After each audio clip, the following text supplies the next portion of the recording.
Files की काफी ज्यादा चर्चा हो रही है और भारत में ये सुर्खियों में इसलिए है क्योंकि इसमें भारत के प्रधानमंत्री नरेंद्र मोदी का नाम आया है। आइए जानते हैं आसान भाषा में कि एप्स्टीन फाइल क्या है और इसमें प्रधानमंत्री नरेंद्र मोदी का नाम शामिल क्यों है। दरअसल एक बहुत ही अमीर और बिगड़ा हुआ आदमी था जिसका नाम जेफरी एप्स्टीन था। उसने बड़े बड़े लोगों को खुश करने के लिए गलत गलत काम करना शुरू किया और उस गलत काम को अंजाम देने के लिए उसने एक कॉन्टेक्ट लिस्ट बनाया जिसमें उन सभी लोगों के नाम शामिल थे जो बड़े लोग थे, जैसे कि बड़े बड़े नेता, अभिनेता, बड़े बड़े राजा महाराजा। और इसी कॉन्टेक्ट लिस्ट के जरिए वो सभी लोगों से मिलता था, उनके साथ मीटिंग्स करता था, उनके साथ घूमता फिरता था और बातें करता था। इसी के काले कारनामों को दुनिया को दिखाने के लिए एप्स्टीन फाइल बनाया गया है जिसमें इन तमाम चीजों का जिक्र है। जेफरी एप्स्टीन ने किन किन लोगों का सहारा लिया और कौन कौन लोग इस अपराध में शामिल थे। दरअसल जेफरी एप्स्टीन गंदे, घिनौने और गलत काम करता था, जैसे कि लड़कियों की तस्करी, लड़कियों का शोषण और भी काले धंधे करता था जिसमें बड़े बड़े लोग उसका साथ देते थे। अब अमेरिका चाहता है कि लोगों को सच का पता चले और सबके सामने आए कि कौन कौन लोग उसके गलत गलत कारनामों में साथ दे रहा था। इसीलिए एप्स्टीन फाइल तैयार किया गया है जहां पर उन सभी लोगों के नाम हैं जिन लोगों ने उसके साथ हाथ मिलाए थे, जिसमें नरेंद्र मोदी का नाम सामने आया है। अब सबसे बड़ा सवाल यह है कि अमेरिका के इतने बड़े अपराधी के साथ नरेंद्र मोदी का नाम क्या कर रहा है।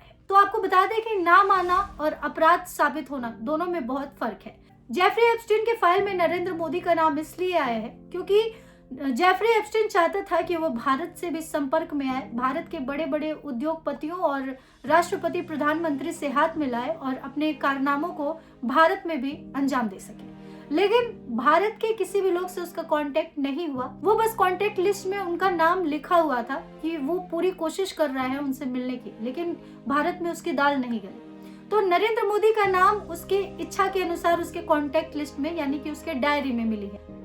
तो नाम मिलने से ये साबित नहीं होता कि प्रधानमंत्री नरेंद्र मोदी ने उसके साथ पार्टनरशिप करी थी या उसका सहयोग किया था। तो यहाँ पर उसके डायरी में नाम मिला क्योंकि वो चाहता था कि उन लोगों से भी वो संपर्क करे। इसी वजह से प्रधानमंत्री नरेंद्र मोदी का नाम एप्स्टीन फाइल में है, जिस वजह से काफी ज्यादा चर्चा हो रही है कि प्रधानमंत्री नरेंद्र मोदी भी उसके साथ उसके कारनामों में शामिल थे। तो बता दें कि एप्स्टीन फाइल्स में उन सभी लोगों का जिक्र किया गया है जो लोग उसके साथ कभी फोटो खिंचवाए थे, जो लोग उसके साथ कभी मिले थे, जो लोग उसके आइलैंड पे गए थे, जो लोग उसके प्लेन्स में गए थे, जो लोग उससे मीटिंग्स किए थे या जो लोग उसके किसी भी पार्टी में शामिल हुए थे। तो बहुत सारे ऐसे लोग भी हैं उनमें से जो उससे मिले थे, उसके खुशियों में शामिल हुए थे, लेकिन उन्हें उसके काले कारनामों का पता नहीं था। आप खुद ही सोचिए, आप किसी के पार्टी में जा रहे हैं और वो खराब है या अच्छा है आपको क्या पता, आप तो केवल पार्टी अटेंड कर रहे हैं। लेकिन कॉन्टेक्ट लिस्ट की जब बात आएगी तो आपका भी नाम उसमें सामने आएगा। तो कुछ ऐसा ही एप्स्टीन फाइल में बहुत लोगों के साथ हुआ है। तो अमेरिका चाहता है कि सच सबके सामने हो। अमेरिका सारे काले कारनामों को खोलना चाहता है और चाहता है लोगों को पता चले कि उस जेफरी एप्स्टीन की किन किन लोगों ने उस वक्त मदद की थी और किसका किसका नाम उसमें शामिल था। बस इसी मकसद से इस फाइल को तैयार किया गया है और लोगों के सामने पेश किया गया है और इसी वजह से ये